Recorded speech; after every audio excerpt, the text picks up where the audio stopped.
오늘은 중심이라고 하는 말씀으로 여러분과 함께 은혜를 나눌 것입니다. 따라서 합시다. 중심. 이것은 중심을 잘 잡아라 그게 아니고 우리 마음의 한가운데 뭐가 있느냐, 마음 중심을 말합니다. 여러분과 저는 모든 믿는 사람들은 다 하나님의 사람 되기 원하고 하나님께 쓰임받기를 원합니다. 맞으시면 그렇습니다 하고 아멘 하시기 바랍니다. 네. 하나님께 쓰임받았던 사람, 하나님의 사람들은 다 사람마다 스타일이 다르고 삶의 백그라운드가 다르지만 공통적인 기준이 있었다는 것을 우리가 알아야 하고, 그것은 세상 기준과는 너무나 다르다는 것을 또한 알아야 합니다. 세상 사람들은 과거의 경력이나 학문적인 배경이나 재산이나 기타 자신을 증명할 만한 어떤 것이 있어야지 그 사람을 괜찮은 사람이라고 말합니다. 그러나 하나님은 그렇게 겉으로 드러나는 것을 보시지 아니하고 그 중심을 보십니다. 여러분이 자신을 돌아보면서 세상의 기준으로 자신을 평가할 수 있습니다. 그러나 그런 사람들이 쓰임받는 거 아니라는 거예요. 우리가 지나쳐 버릴 수 있는 그 분명한 것은 이 시간도 선포되는 주의 음성입니다. 제가 지난 4년 6개월간 많은 말씀을 선포했습니다. 그 말씀을 듣고 변화되고 그 말씀이 생명인 줄 알고 자기 삶을 걸어서 계속 트라이하고 몸부림치고 그것을 추구했던 사람들은 참 많은 변화를 이루고 참 많이 하나님을 알게 되었습니다. 그래서 중심이 이전과 너무나 다르고 자기 중심에서 하나님 중심으로 계속 변화되는 것을 바라봅니다. 반면에 또 많은 사람들은 그냥 일상적인 이야기로 지나가 버립니다. 다 좋은 얘기라고. 그러나 시간이 지나고 나면 우리가 순간순간 선택했던 것, 판단했던 것, 추구했던 것이 옳은지 그른지 시간 지나가면 다 드러날 것입니다. 오늘도 여러분에게 하나님 말씀이 선포됩니다. 여러분이 그 말씀을 붙들고 생명으로 여기고 그대로 삶으로 순종하든지, 아니면 그냥 또 주일이니까 와서 말씀 듣는가 보다 그냥 지나가 버리든지, 그것은 여러분의 선택입니다. 제가 강요할 수 없습니다. 그러나 그 결과에 대해서는 우리가 그렇게 책임을 지고 또 그렇게 살아갈 것입니다.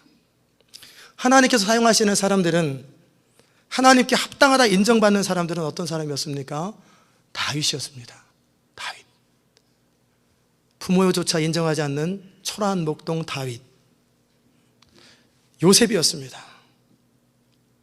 감옥이든 종살이든 어떤 상황 속에서도 컴플레인하지 아니하고 현실 속에서 끊임없이 하나님을 경외하고 하나님을 끊임없이 인정했던 다윗. 다니엘입니다. 사자굴이든 포로로 잡혀갔어도. 바울입니다. 베드로를 비롯한 12제자입니다. 엘리야입니다. 이사야, 예레미야, 그리고 성경에 나오지 않지만 D.L. 무디 같은 사람, 조나단 에즈워드 같은 사람, 찰스 피니, 얼마 전에 작고하신 우리 빌 브라이트 목사님, 주기철 목사님, 최건능 목사님, 그리고 20세기에 참 귀하게 말씀 사역을 하셨던 마틴 로이드 존스 목사님, 에브라함 링컨, 모두 다 하나님의 사람들입니다. 이분들의 공통점은 다 돌아가셨다라는 거예요. 산 사람은 뭐라고 할 수 없어요. 평가할 수 없어요. 언제 어떻게 될지 모르니까. 돌아가셨기 때문에 우리가 평가를 하는 거예요. 그러나 그들의 공통점은 그들 중심이 하나님께 인정받았다는 거예요. 그럼 중심이 뭡니까? 겉으로 드러난 어떤 것이 아니라 우리 내면을 말합니다. 우리가 살아가는데 삶의 기준과 분명한 삶의 태도를 말합니다. 하나님 마음에 합한 것이 어떤 것인지, 오늘 중심이라는 제목으로 여러분과 함께 말씀을 나눌 때 여러분 가운데 말씀하시는 성령님의 세미한 음성을 듣고 여러분의 삶 가운데 실제적이고 구체적인 주의 인도하심이 있기를 바랍니다. 그 첫 번째는 뭐냐면 이기심을 넘어서 하나님과 이웃을 사랑하는 것입니다. 그 첫 번째 하나님이 원하시는 중심은 이기심을 넘어서 하나님과 사람을 사랑하는 거예요. 2, 3년 전에 우리 교역자들하고 같이 여름 수양회를 플로리다로 갔습니다. 바닷가에서 같이 수영을 하고 한가한 시간을 보내고 있는데, 바닷가에 보면은 비치가 너무 깊은 데는 못 들어가지만 그 주변에서 어느 지역은 연두 색깔이 있고요. 물이 깨끗하니까. 그다음에 어느 지역은 퍼런 푸르스름한 색깔이 있어요. 그건 뭐냐면 연두 색깔은 깊지 않은 거고, 그다음에 퍼런 색깔은 좀 깊은 데예요. 그래서 이제 같이 놀다가 이제 각자 이제 뭐 보니까 다들 부부끼리를 왔다 갔다 하시길래 저도 이제 집사람하고 아내하고 같이 이제 물가를 왔다 갔다 하면서 이제 깊이 안 들어가고 옆으로 같은 라인 속에서 계속 오른쪽으로 계속 갔습니다. 요 가슴 정도 차는 물 속에 이렇게 손도 짜고 가기도 하고, 물 속에서는 사람이 가볍잖아요. 그러니까 뭐 이렇게 싹 들어도 들리니까 그렇게 해보고 이렇게 지나가는데 어느 순간에 웅덩이에 푹 빠진 거예요. 이렇게 보면은 평평하다 벼랑가 쏙 가라앉은 데가 있거든요. 거기. 그 순간에 제가 발로 땅을 디뎌야 되는데 디뎌지지가 않아요. 쑥 가라앉는 거예요. 당황되죠.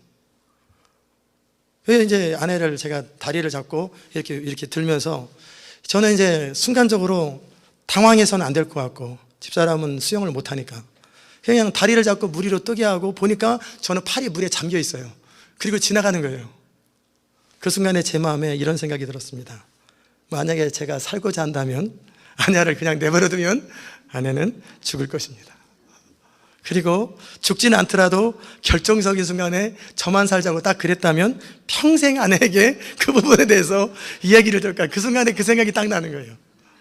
그러면서 계속 다리를 잡고 저는 물속으로 지나가는 거예요. 이렇게 한 30초인지 1분인지 하여튼 길어 보였어요. 느낌에 숨도 안 쉬어지고. 죽음은 아니더라도 두려움이 제 마음속에 있으면서도 아내는 물이 깊다라는 사실을 아마 못 느꼈을 거예요. 그리고 다행히 웅덩이가 길지 않아서 거기 지나가다 보니까 다시 가슴 정도 차는 곳으로 쑥 올라오더라고요. 들어갈 때는 푹 가라앉았는데 여기 평평해가지고 자연스럽게 올라갔어요. 이따 물어보시면 알겠지만 지금도 모를 겁니다. 아내는 그 속에서의 그 아주 그냥 그 상황을 저만 한 번도 얘기 안 했거든요. 근데 이제 말씀에 인용을 해야 되겠다 싶어서 그 순간 제가 이기심을 넘어서서 아내를 살려야 한다는 마음으로 그렇게 행동했는데, 만약에 저 혼자 살겠다고 그냥 나 내버려두고 나 헤엄쳐서 나가고 여보 빨리 나와 그랬으면 어떻게 했을까요? 문제가 있겠죠. 우리 삶은 어느 순간에 드러나기 마련입니다. 평상시 근사한 모습이라도 위기의 상황, 어떤 사건을 겪게 되면 자신의 내면이 드러나게 돼 있습니다. 가족이기 때문에 그럴 수 있었는지 모르겠어요. 그러나 제가 오늘 여러분과 말씀드리고 싶은 것은 뭐냐면, 하나님과 우리 사이에 어떤 관계냐라는 거예요. 이기적인 관계냐, 아니면 전부를 주고 전부를 받는 그런 관계냐. 모든 관계의 전제는 뭐냐면 신뢰가 어디서부터 시작되냐면 이기심을 넘어설 때 신뢰 관계가 깊어집니다.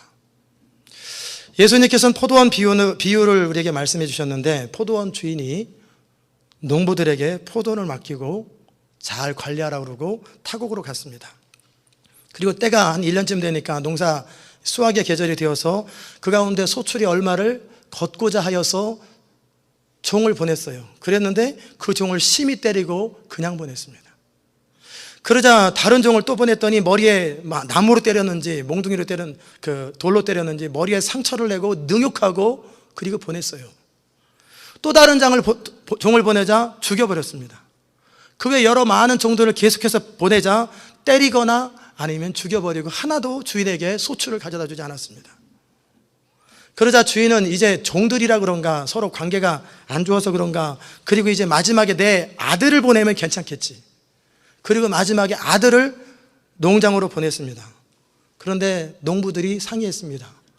주인은 연세가 많았는지 모르겠지만 저 상속자 아들을 죽이면 농장은 우리께 된다. 그러므로 죽이자. 그리고 그 주인의 아들을 죽여버렸습니다. 이 말씀을 하시면서 그러면 그 포도원 주인이 어떻게 하겠느냐? 진멸하지 않겠느냐? 군대를 데려오든지 사람을 사오든지 해서 그 농장에 있는 모든 농부들을 진멸해버리고 다 쫓아버리고 그리고 새로운 사람을 거기다 맡기지 않겠느냐. 이 비유가 이스라엘 백성들을 향한 비유였습니다. 포도원은 이스라엘 백성들을 향한 하나님 나라에 대한 미션입니다. 사명입니다. 농부들은 이스라엘 백성들입니다. 포도원을 경작하고 그 소출을 원했던 것처럼 하나님은 이스라엘 백성들로 하여금 말씀을 주셨고 하나님 나라의 비밀을 맡겨주셨습니다. 그리고 그 소출을 얻기 원하고 그리고 그 복음이 열방 가운데 퍼지기를 원했어요. 그런데 이 포도원 농부들처럼 자기들끼리 과시를 즐기고 주인의 뜻까지 거절해버립니다. 이스라엘 백성들은 그 사명을 놓치고 선민의식에 빠지고 우상 숭배하며 자기들만을 위해서 살았어요. 이 하나님은 그렇게 하면 안 된다고 선지자를 보냈습니다. 계속 선지자를 보냅니다. 그리고 회개하도록 하자 선지자들을 갈 때마다 능욕하고 때리고 죽여버렸습니다. 계속 보냅니다. 계속 죽였습니다. 그러자 마지막으로 하나님의 아들이신 예수 그리스도를 그 이스라엘 땅에 또 보냈습니다. 그러자 그 하나님 나라의 상속자이신 그리스도, 하나님 나라의 주인이신 그리스도를 죽여버린 거예요. 그때 그 주인이신 하나님은 이스라엘 백성들을 어떻게 하셨습니까? 진멸하였습니다. 그리고 전 세계로 쫓아버렸습니다. 그때부터 2000년 동안에 이스라엘 백성들은 처참하고 많은 로마의 압제와 핍박을 당하고 그리고 유대이우스 하면서 아주 그냥 경멸하는 이름의 대명사가 되었고 히틀러를 통해서 소련을 통해서 러시아를 통해서 600만 명의 사람들이 죽고 그 이상의 수없이 많은 사람들이 죽고 2000년 동안 방황하고 다녔어요. 그러나 그거보다 더 심각한 진멸은 뭐냐면 그들은 하나님을 섬기면서도 다 지옥으로 갑니다. 하나님을 말하면서도 그리스도를 거절하고 아들을 죽였기 때문에 그들은 모두 다 지옥에 갑니다. 그게 얼마나 무서운 징벌이에요. 사랑하는 여러분, 그리고 그 하나님 나라의 축복을 이제는 이스라엘 사람들에게서 빼앗아 버려서 그걸 누구한테 맡겼냐면 교회에다 맡겼습니다. 2000년 동안 교회에다 맡긴 거예요. 우리 시온 인터내셔널 교회도 하나님께서 비전을 주셨고 미션을 맡겨주었습니다. 이 비유에서 우리에게 주시는 분명한 교훈은 뭡니까? 여러분과 저를 예수 믿게 하셨고 하나님의 교회에 소속되게 하셨습니다. 우리에게 하나님 나라의 열쇠를 맡겼습니다. 하나님 나라의 열쇠가 우리 교회에 달려 있습니다. 시온 인터내셔널 교회를 말하는 게 아니라 모든 지구상의 교회들에게 그 열쇠가 있습니다. 그래서 그것을 열면은 열릴 것이요 닫으면 닫아집니다. 우리가 복음을 전하고 사람들을 주께로 돌아오게 하면 그들이 예수께로 돌아오고 믿고 구원 얻지만 내버려 두면 전부 다 멸망당합니다. 그 엄청난 열쇠를 우리 교회에 맡겨줬어요.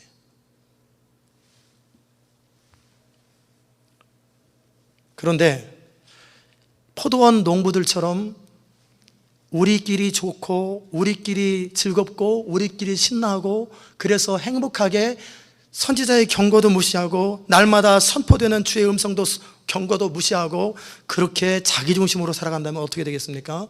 결국은 버림받을 것입니다. 하나님께서는 다른 사람을 통해서 하나님 나라를 이루시고 다른 사람들을 통해서 하나님의 비전을 이룰 것입니다. 요즘 하나님께서 우리 교회에 주시는 경고 내지는 다음 단계의 메시지가 뭔지 아세요? 지난 4년 동안 하나님은 끊임없이 무슨 말씀하셨냐면 믿음에 대해서 말씀하셨습니다. 저는 하나님께서 감동 주시는 대로 말씀을 선포하니까 이 교회에 끊임없이 믿음에 대한 말씀을 선포하셨고 그리고 하나님의 사람이 되라고 하는 말씀을 계속 선포하셨습니다. 근데 요즘에는 무슨 말씀을 하나님이 계속 선포하시는 줄 아세요? 이기심을 버리라고 말씀하십니다. 이기심을 버려라. 특권의식을 버려라. 하나님께 쓰임받는 건 우리 생애가 영광스럽게 되는 건 하나님의 교회 비전과 함께 우리 가정도 우리 사업도 우리 삶도 새로워지는 놀라운 비전을 가지고 있어요. 더욱이 시온 인터내셔널 교회 주신 비전은 반드시 이루어집니다. 그런데 그와 함께 우리 삶도 놀랍게 변화될 것입니다. 이 하나님의 교회 주신 비전을 믿고 신뢰하는 여러분에게 저에게 경고하시는 말씀은 포도원 농부처럼 되지 말라라는 거예요. 포도원 주인은 분명히 농부에게 포도원을 맡겼고 그들이 수고하고 일한 다음에 그 소출을 가지고 주인이 또 다른 원하는 곳에 사용하기 원하세요. 마찬가지로 하나님께서 여러분과 저에게 하나님 나라의 비전을 주시고 맡기고 나서 우리에게 맡긴 다음에 우리로 하여금 하나님 나라를 위해서 그 모든 것을 사용하도록 하나님은 원하시는 거예요. 그런데 이 농부들처럼 우리 이기심을 극복하지 못하면 우리는 진멸을 당하고 다른 사람에게 우리 주신 비전을 빼앗겨 버립니다. 우리 중심의 이기심을 보시기 바랍니다. 우리 중심의 나 중심의 사고, 내 가족, 내 교회 중심의 사고를 벗어나야 됩니다. 하나님의 사람 되어서 뭐 할 거예요? 사업에 축복받아서 뭐 할 거예요? 우리가 하나님께 쓰임받아서 뭐 할 거예요? 그래서 그 목적이 뭐고 그 동기가 뭡니까? 하나님께서 우리 중심을 저울하십니다. 우리 중심이 이기적인 마음에서 벗어나지 못할 때 우리는 아주 어렵게 됩니다. 쓰임받기도 어렵지만 설령 쓰임받는다 할지라도, 하나님의 사람으로서 하나님께서 사용하신다 할지라도 그 중심의 이기심과 그 동기가 잘못되었다면 어떻게 되냐면 버림받게 됩니다. 그게 바울의 두려움이었어요. 우리를 통해 사람들이 주께로 돌아옵니다. 우리를 통해서 하나님의 영광이 선포되고 기적이 일어납니다. 그러나 중심의 동기가 잘못되면 우리는 버림받는다라는 거예요. 우리가 버림받아요. 하나님의 일을 하면서도 우리는 버림받습니다. 그게 사도 바울이 남은 구원하고 내가 버림받을까 봐 두렵다라고 일평생 간직했던 마음이에요. 그러기에 우리가 중요한 것은 주인 되시는 하나님과 우리와의 관계가 어떤 관계냐예요. 충성스러운 관계냐, 정말 하나님을 신뢰하고 사랑하고 이기심을 넘어선 사랑의 관계인지 아닌지를 주님은 보시는 거예요. 우리는 주인의 종을 능욕하고 주인의 아들을 죽인 농부들을 이상한 사람으로 취급합니다. 그건 있을 수 없는 일이지. 그러나 하나님의 능력과 하나님의 자원과 우리에게 주신 하나님의 시간들, 물질들, 건강들, 이것을 가지고 우리 이기적인 욕구를 채우고 내 가족들 밥 먹고 내 가족들, 우리 교회들 이거 챙기는데 바쁘고 이렇게 살아간다면 이스라엘 백성과 다를 것이 하나도 없어요. 여러분과 저를 통해서 하나님 나라가 세워져야 되는데, 우리의 물질을 통해서, 우리의 수고와 헌신을 통해서 하나님의 교회가 세워져야 되는데 어떻게 하고 있는지. 사랑은 자기 유익을 구하지 아니하다. 하나님의 기적과 능력은 어디서 나타나냐면 오병이의 기적에서 나타납니다. 그 소녀는 자기 먹을 겁니다. 이건 마땅히 내 식량입니다. 마땅히 내 생활비입니다. 그런데 그것을 군중을 위해서 내려놓았을 때 2만 명이 먹고 자신도 먹고 풍성해졌습니다. 하나님의 기적은 이기심을 넘어서서 중심으로 하나님을 사랑하고 중심으로 사람을 사랑할 때 능력이 나타나고 기적이 나타나는 거예요. 우리 속에 숨은 동기가 무엇인지 살펴봐야 합니다. 사랑은 이기적인 동기가 없어요. 사랑은 자기 이익을 구하지 않습니다. 한 알의 밀알이 땅에 떨어져 죽음으로 끝나는 거예요. 그러면 그 결과는 하나님이 평가하는 거예요. 그리고 진짜 죽었으면 열매가 나타날 것이요, 안 죽었으면 열매가 안 나타날 것입니다. 하나님을 신뢰하고 하나님을 사랑함으로 사드락과 메삭과 아벳느고처럼, 다니엘의 세 친구들처럼 풀무불에 들어가는 거예요. 하나님이 구해주십니다. 그러나 안 구해주셔도 상관없습니다.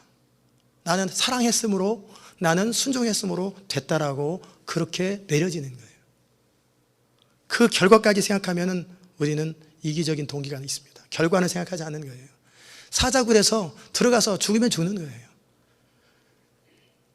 그러면 결과는 그 다음에 하나님께서 이루 가시는 거예요. 우리의 이기적인 마음을 넘어서 하나님을 사랑할 때, 그때 우리는 하나님의 사람이라고 불려지는 거죠.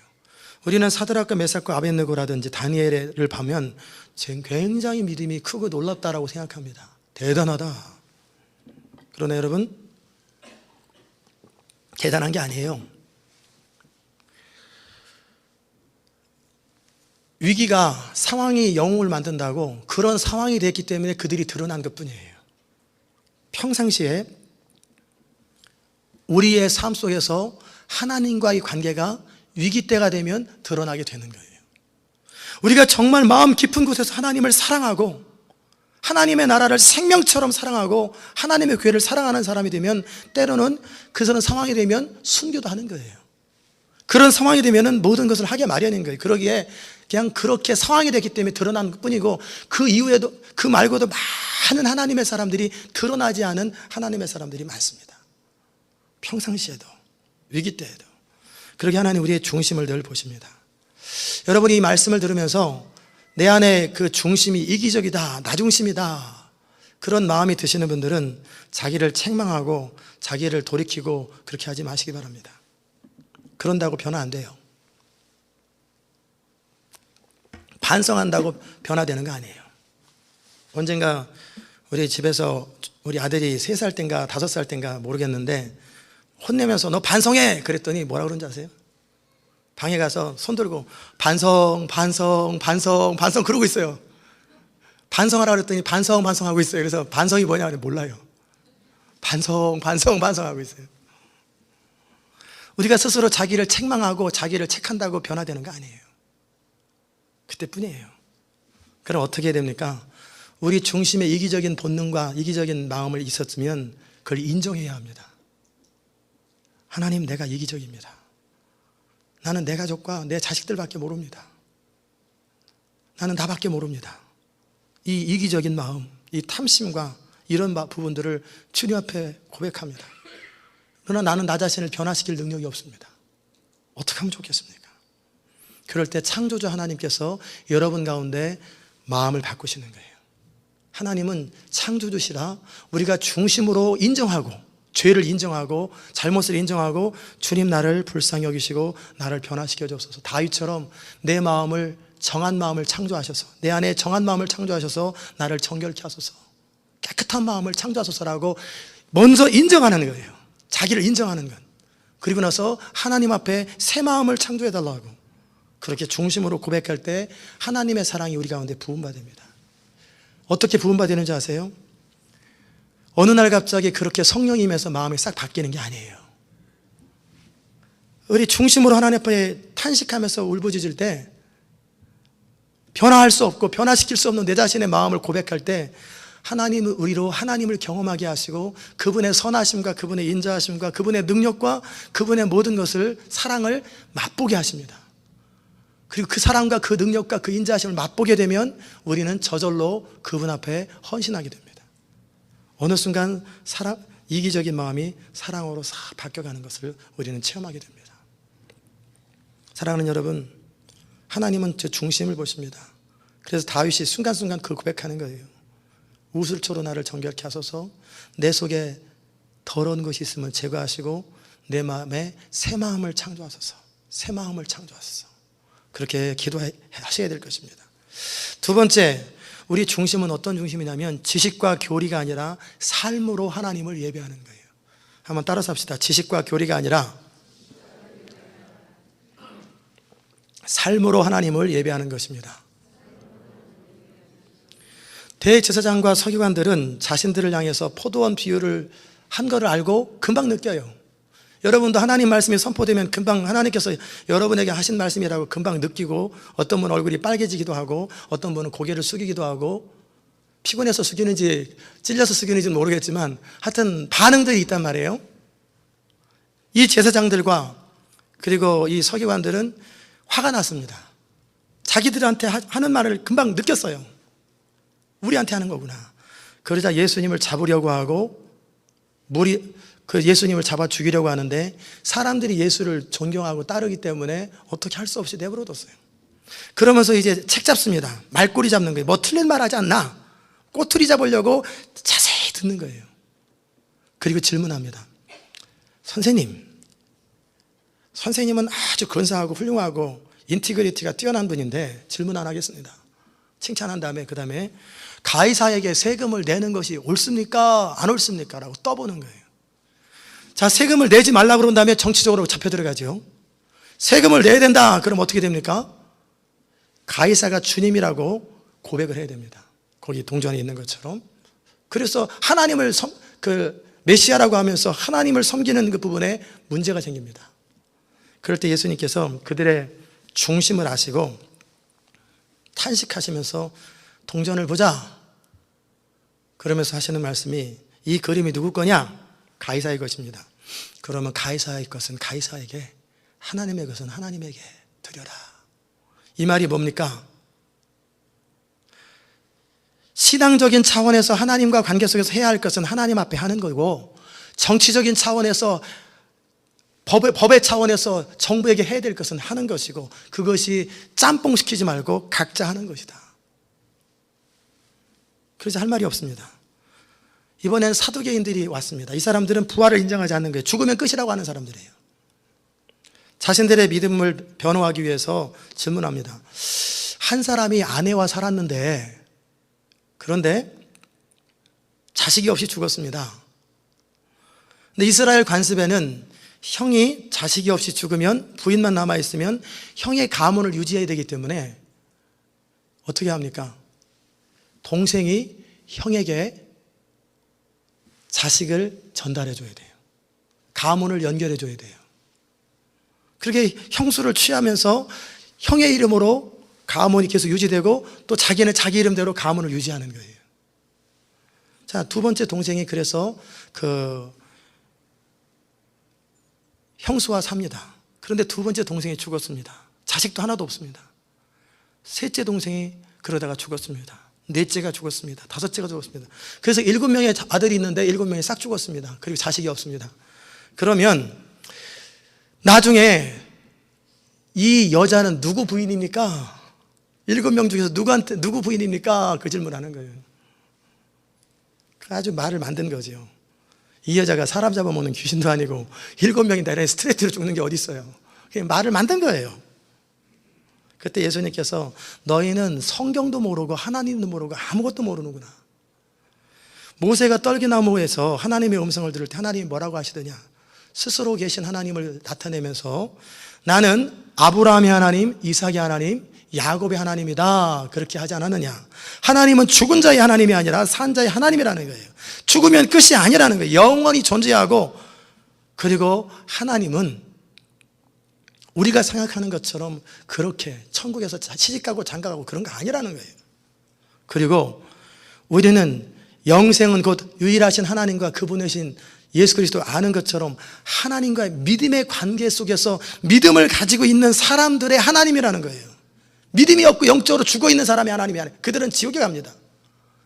믿음 안에서 하나님을 인정하고 하나님을 하나님으로 예수 그리스도를 그리스도라고 인정하는 그 사람들의 하나님이라는 거예요. 그러자 그들이 할 말이 없었습니다. 세 번째 서기관이 다가왔습니다.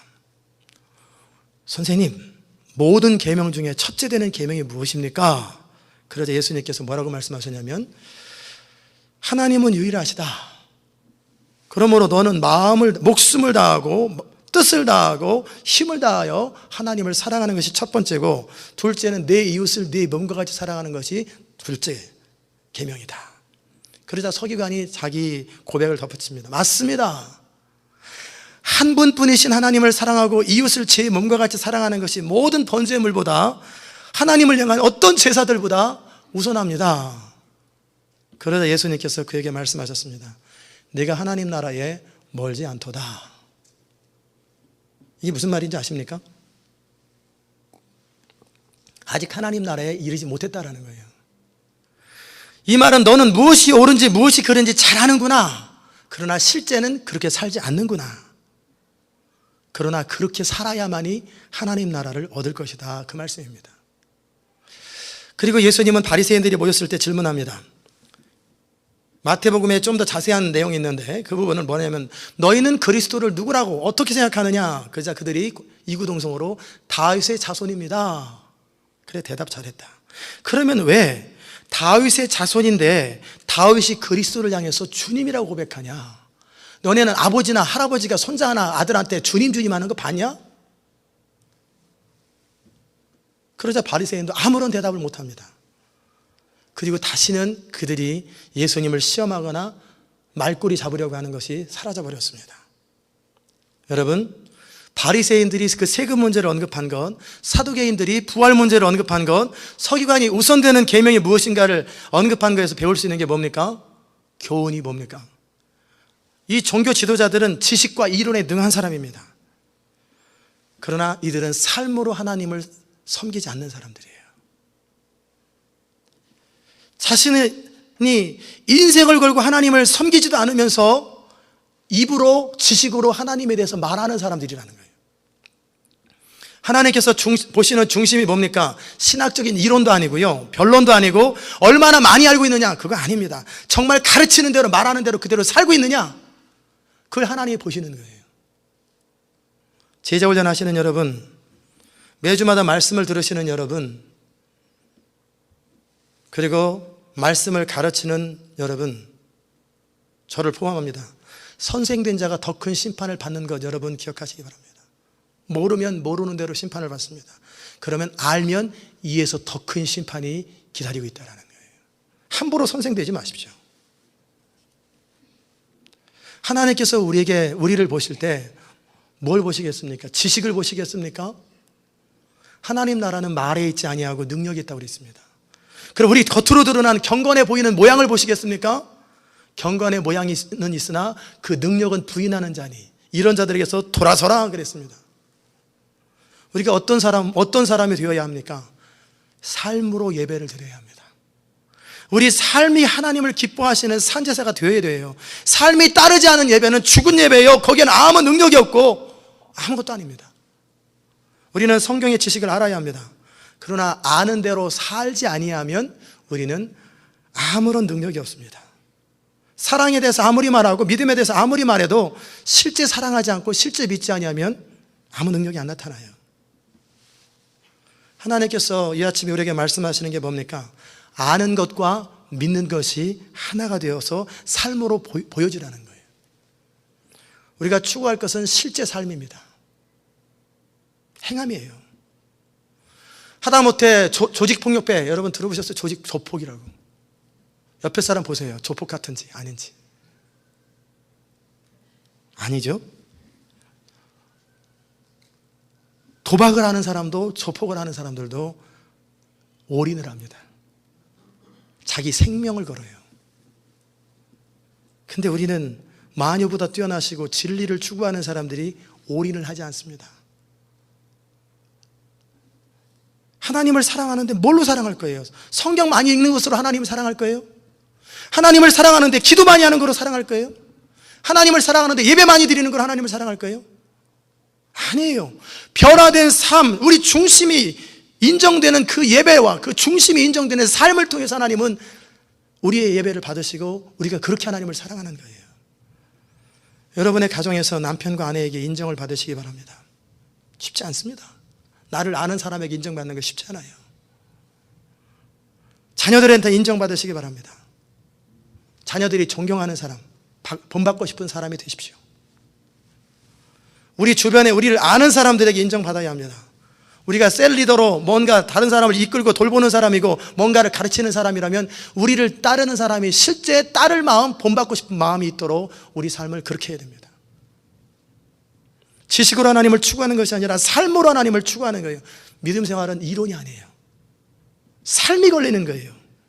그러기에 내가 믿는 것을 위해서 내 인생이 걸리는 거예요. 그러기에 다니엘은 자기가 믿었던 하나님을 위해서 사자굴에 들어가는 거예요.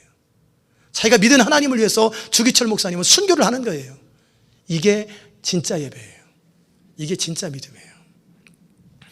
우리가 하나님께 무엇으로 인정받겠습니까? 삶으로 인정받아야 합니다.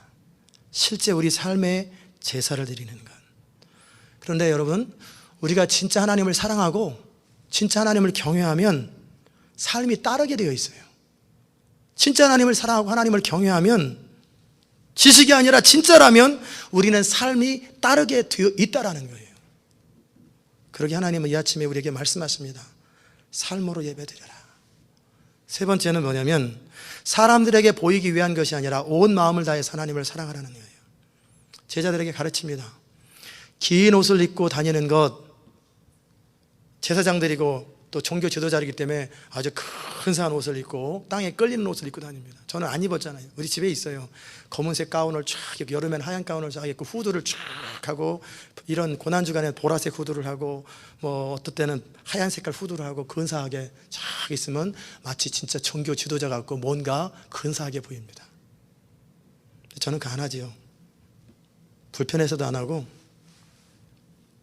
그게 우리 육신을 감추고 우리 말씀 대언하는 자로서의 모습을 보여준다라는 상징인데 저는 그거 잘 안 입습니다. 집에 있어요. 긴 옷을 입고 다니는 것과 시장에서 문안받는 것과 회당에서 높은 자리에 앉는 것, 잔치 자리에서 상석에 앉는 서기관들을 삼가라. 저희는 과부의 가산을 삼키며 외식으로 할 말도 없는데 길게 기도하는 거예요. 기도 많이 한다고 펴내는 거예요.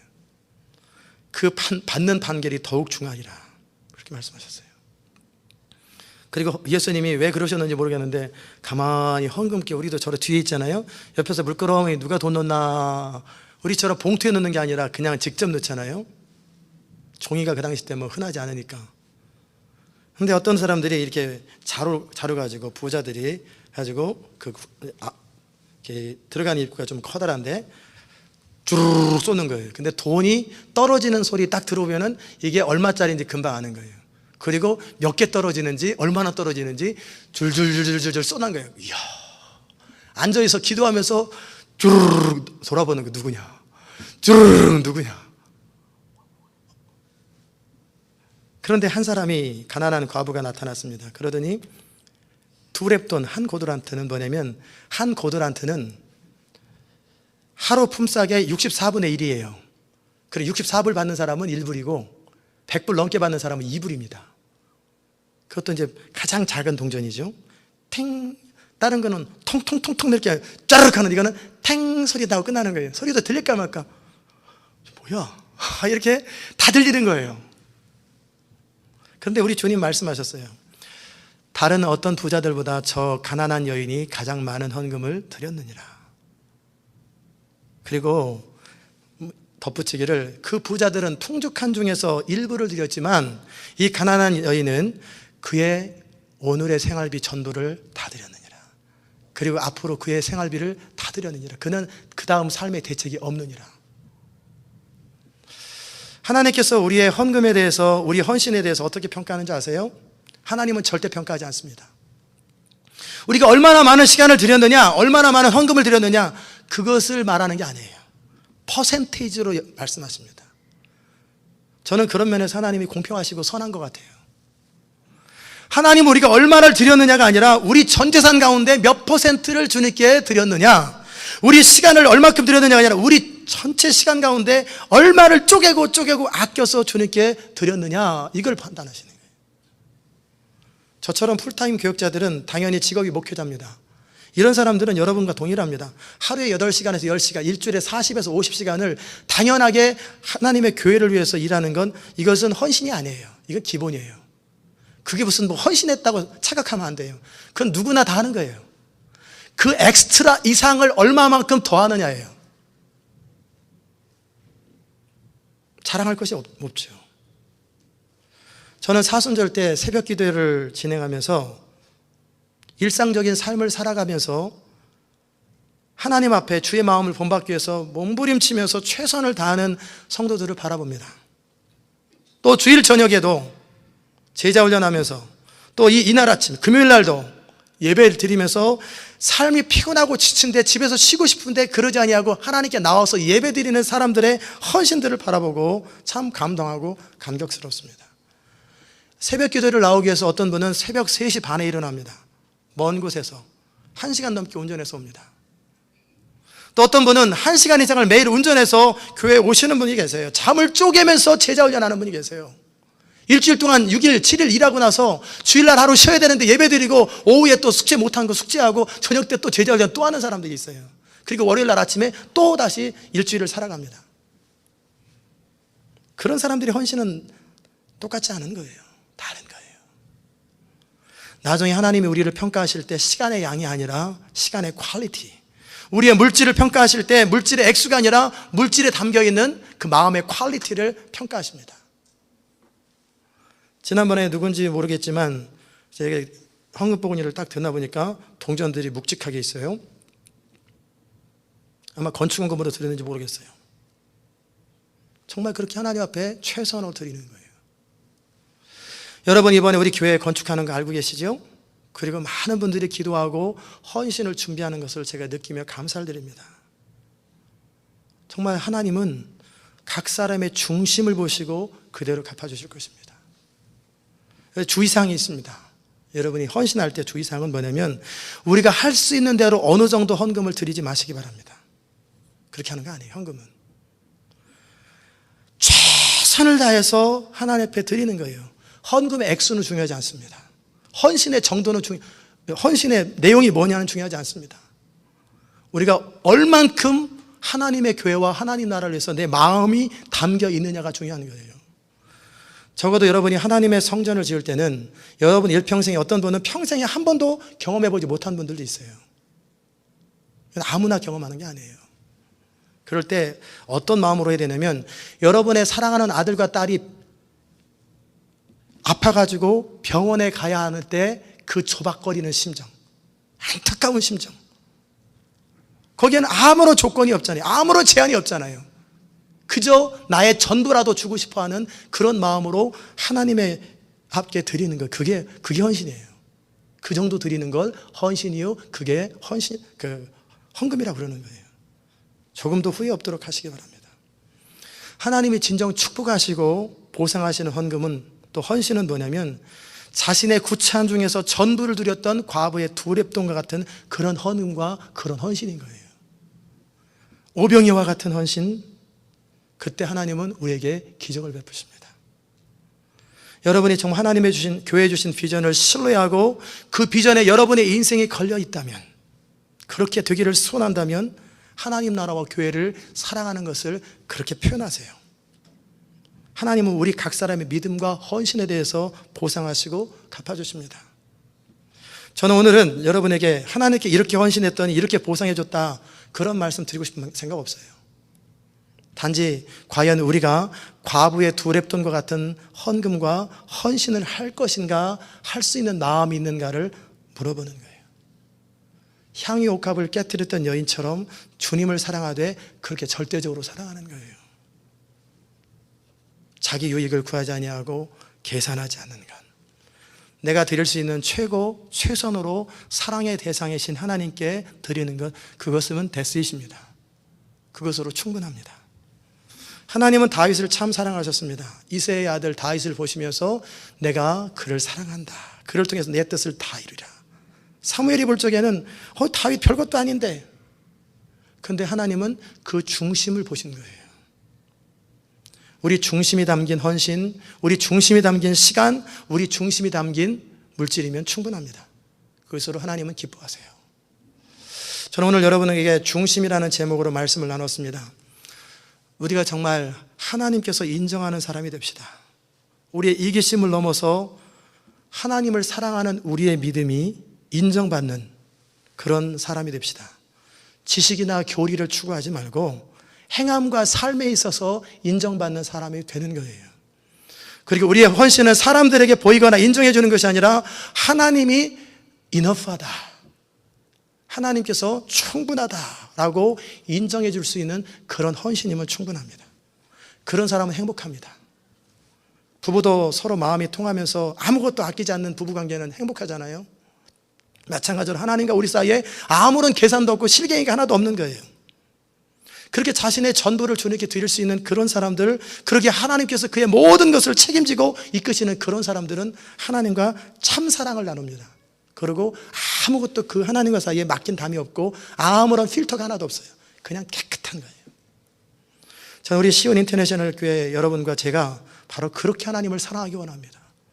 그렇게 하나님께 헌신되기 원하고, 그렇게 온 마음과 뜻과 정성과 힘을 다해서 그렇게 하나님을 사랑하고 교회를 세워나갈 때 하나님은 이 교회 주신 비전을 바로 여러분과 저를 통해서 이룰 것입니다. 아멘이십니까? 저는 우리 모두가 그렇게 한번 후회 없이 하나님을 사랑하기 원합니다. 그렇게 하나님의 교회를 사랑하고 정말 그렇게 살아가는 사람들, 참 행복한 사람들 되시기를 주의 이름으로 축원합니다. 기도하십시다. 하나님 아버지, 은혜를 진심으로 감사합니다. 우리가 이 땅을 살아가는 동안에 참으로 여러 가지 삶의 스타일과 또 삶의 자리가 있습니다. 그러나 우리 중심은 항상 동일합니다. 구약시대나 신약시대나 1000년 전이나 2000년 전이나 지금이나 앞으로 몇 년 뒤나 동일하게 우리 중심은 같은 것을 고백합니다. 하나님, 우리가 하나님의 사람이 되어 하나님께 쓰임받으려고 할 때 우리 중심이 하나님께 드려지는 그런 아름다운 사람들 될 수 있도록 은혜 베풀어 주시옵소서. 감사드리며 예수님의 이름으로 기도드리옵나이다. 아멘.